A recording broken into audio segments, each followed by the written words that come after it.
Hello, you wonderful people, and welcome to another episode of Not Too Comic Book. This week is show we're talking about TV shows that are adaptations of comic books. For today's episode, I'm going to talk about the series premiere of Mob Psycho 100, a great series premiere. A lot of really interesting things went down in this episode, so let's break it down. So I've never read the Mob Psycho 100 manga. This is my first introduction to the series. Obviously, the anime's done at this point in time. Obviously, I'm getting to it late, but I don't know. It's been an anime that's been on my list for a while, so I wanted to finally, check it out and thoroughly enjoy the episode, because I saw glimpses of Mob Psycho when the anime was originally airing, so I had no idea what to fully expect from this series. I figured it had to deal with psychic people, but I thought the intro was interesting because I was like, those are interesting monster designs, or I guess spirit designs of those spirit, monstrous spirits and stuff at the beginning. And I guess that's supposed to be Shigo, aka Mob, which we don't actually know why he's named Mob. Maybe there's going to be an explanation for it, maybe there's not, but either way, because I'm wondering, is it meant to be like a moniker or something, because when he's out and about, call him Mob rather than calling him by his real name, or maybe that's something between him and Regan. Maybe there's kind of some history there. Like I said, we haven't gotten to at this point in the story, obviously just the first episode. But I love that opening because I was oh, I like how he's just like this shadow figure going up against these creatures, and the lackadaisicalness to his fighting, where it's just it just seems there's no change in expression, even though you can't really see his expression, but the manner in which he fights is so almost effortless, which I guess is just because I know this is made by the mangaka for Mob Psycho. If I'm not mistaken, their pseudonym is One, and they're the same person who made One Punch Man, which I've never seen either.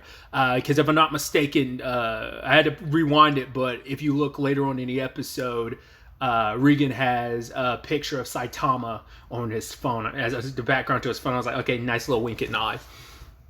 But it's kind of I know Saitama's whole thing is he's stupidly overpowered, and this is kind of in that same vein, that I guess is almost supposed to be a parody type of thing of he's ridiculously powerful and stuff. So I don't know if it's got, because once again, I know One Punch Man in that regard, but I've never seen the series, so I don't know if this series contains that same parody element to it or not.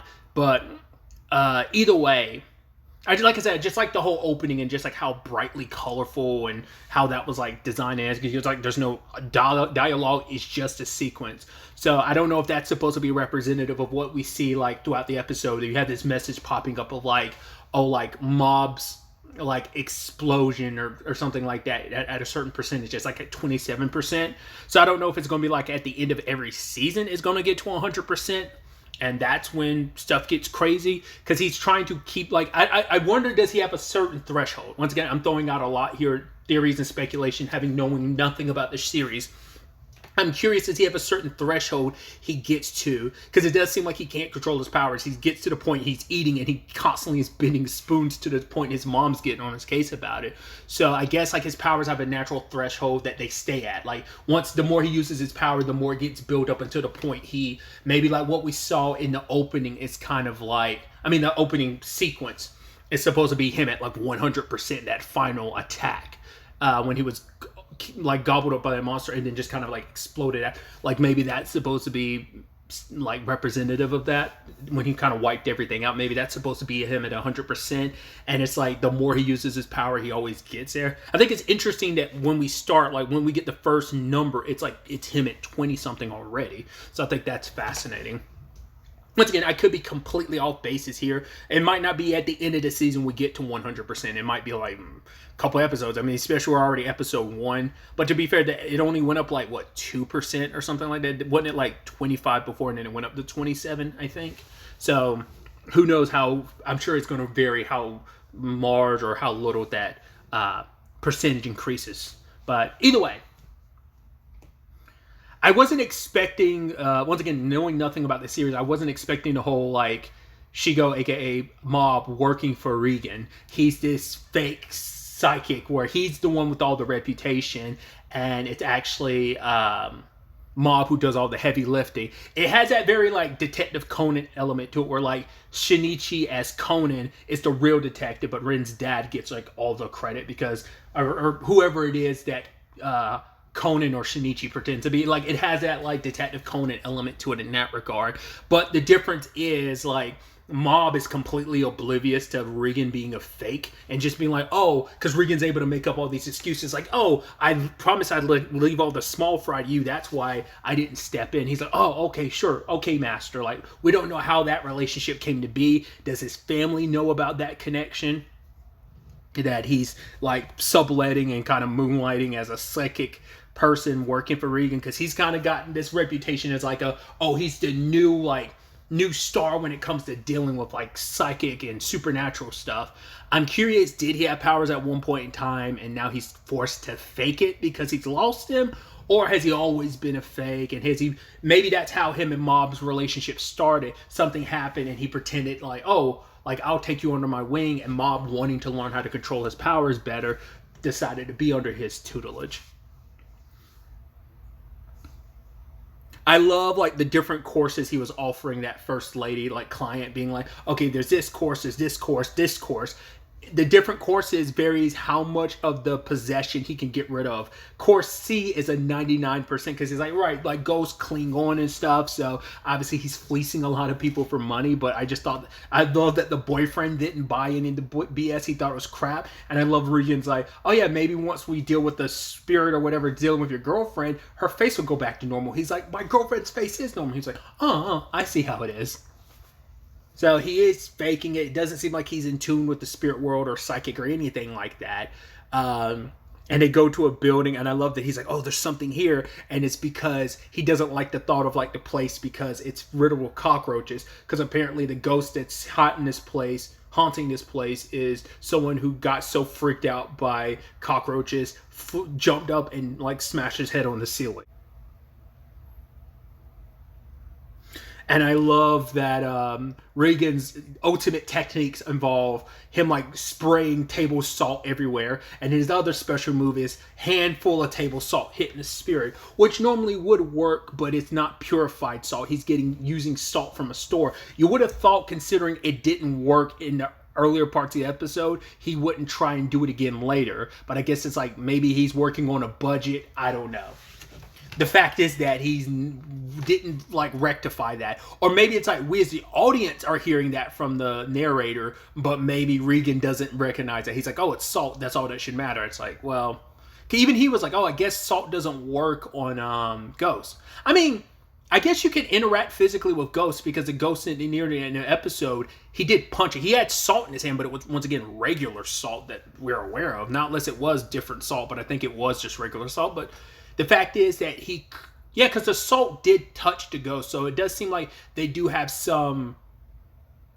they are corporeal in some sense. So you could probably just punch a ghost, it just would have no effect at all. So, I don't know, it's just, once again, I'm probably overthinking it. It's an anime, and it's just meant to be kind of fun and silly, so like, I'm probably thinking too deeply about that, but I do think that's interesting, but like I said, it could just be nothing. But yeah, we just see casually Mob show up and he wipes the floor with the ghost very effortlessly. And we also see that if you've ever seen the show Barry, there's definitely a Fuchs and Barry relationship going on between Regan and Mob. That Mob gets like pennies on the dollar. I mean, we're talking yen here, but you get the point. Still the American, well, I'm assuming that's an American phrase, still stands. But it's like, yeah, he's not getting a lot. He's like, well, to be fair, I should be giving you half of that. But it's like, yeah, we see him with the bills and giving the coins to Mob. So it's like, okay, so Mob's not even, the unappreciated apprentice, even though he's the one doing all the heavy lifting. But he believes in Regan so much that, like, I don't know. I wonder if we're going to find out he knows Regan's full of BS, but he just goes along with it anyway, or does he truly, truly believe in Regan? I'm sure that's where a lot of the slapstick elements to it. I'm not saying this is going to be considered a slapstick comedy. I think it has slapstick elements to it, but I'm sure that's where a lot of the comedy is going to come from, of just like Regan BSing his way through situations. Despite being like overly confident, but I guess, hey, that's a con man for you. Con men are called con men because they're confidence men, so he's able to sell his confidence and then cover it up with a long line of BS.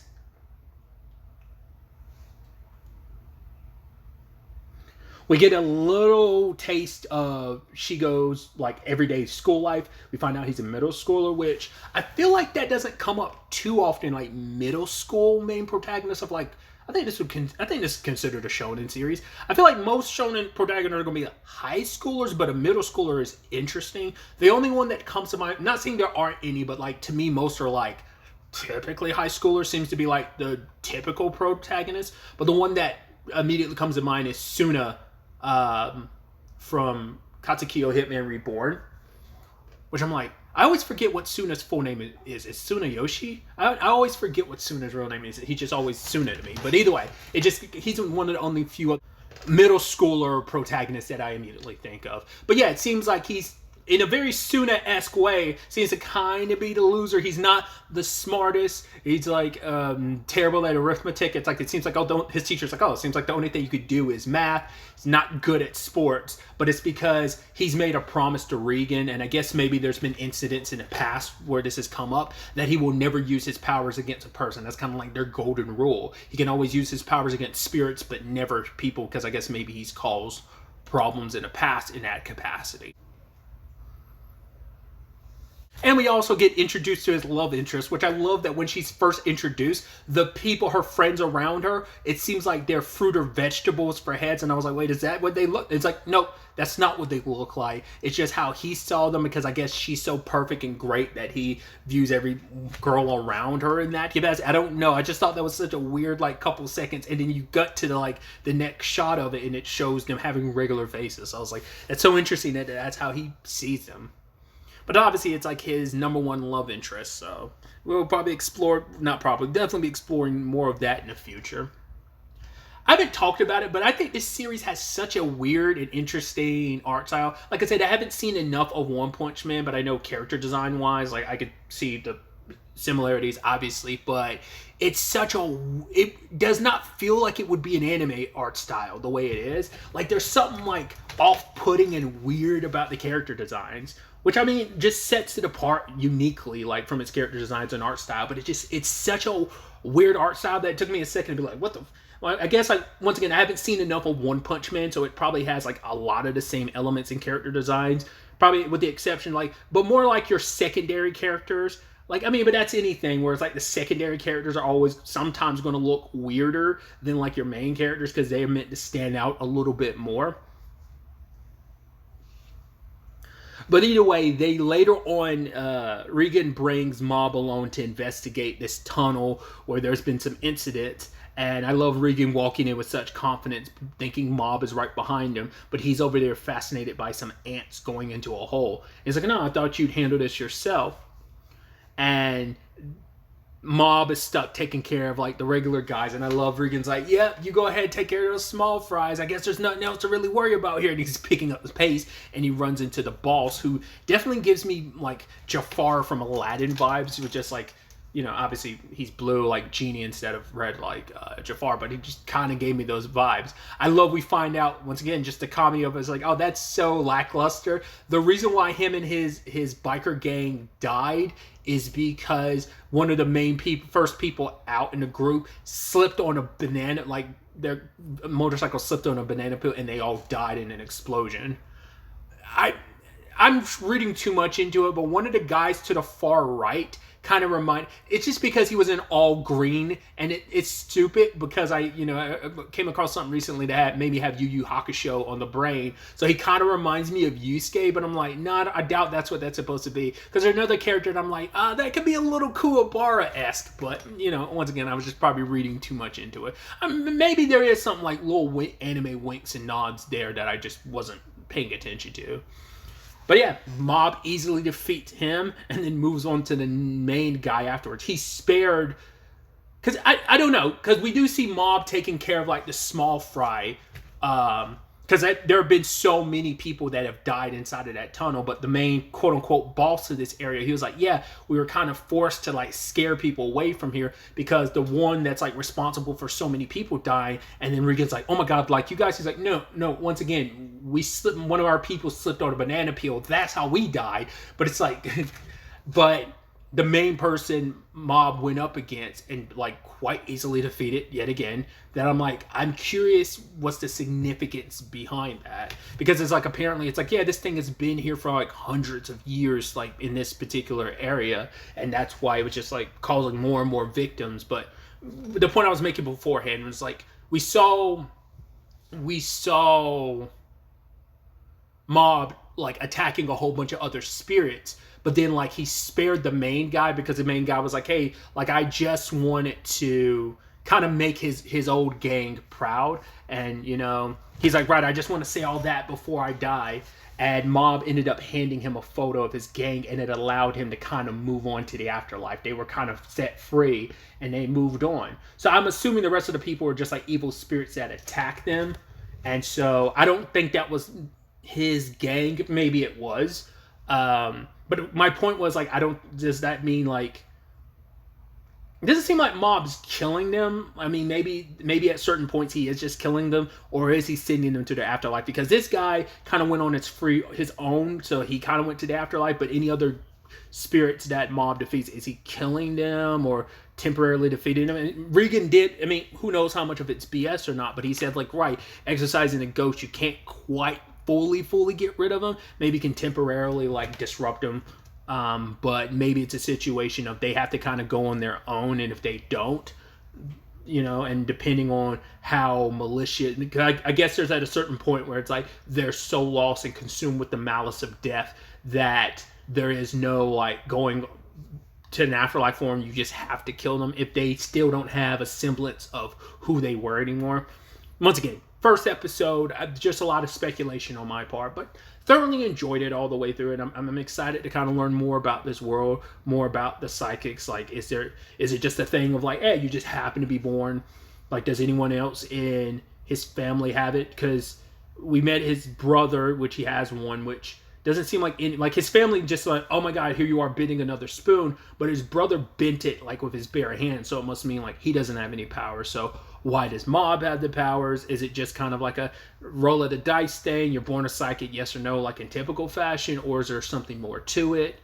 I don't know. I'm interested to see where this series ends up taking us. There was something else anime-wise that I was thinking like, it reminds me of, I'm more familiar with the manga than the anime, but it kind of reminds me of Princess Resurrection.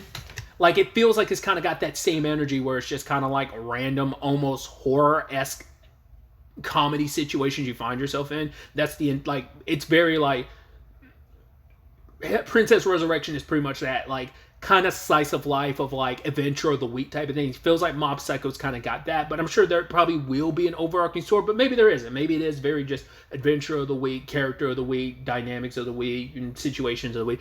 Either way, I'm excited to continue the series and see where it ultimately ends up taking me. But really, that's all I wanted to talk about. Till the next time we meet, be happy, be safe, live life to the fullest, and enjoy it. Good day and goodbye.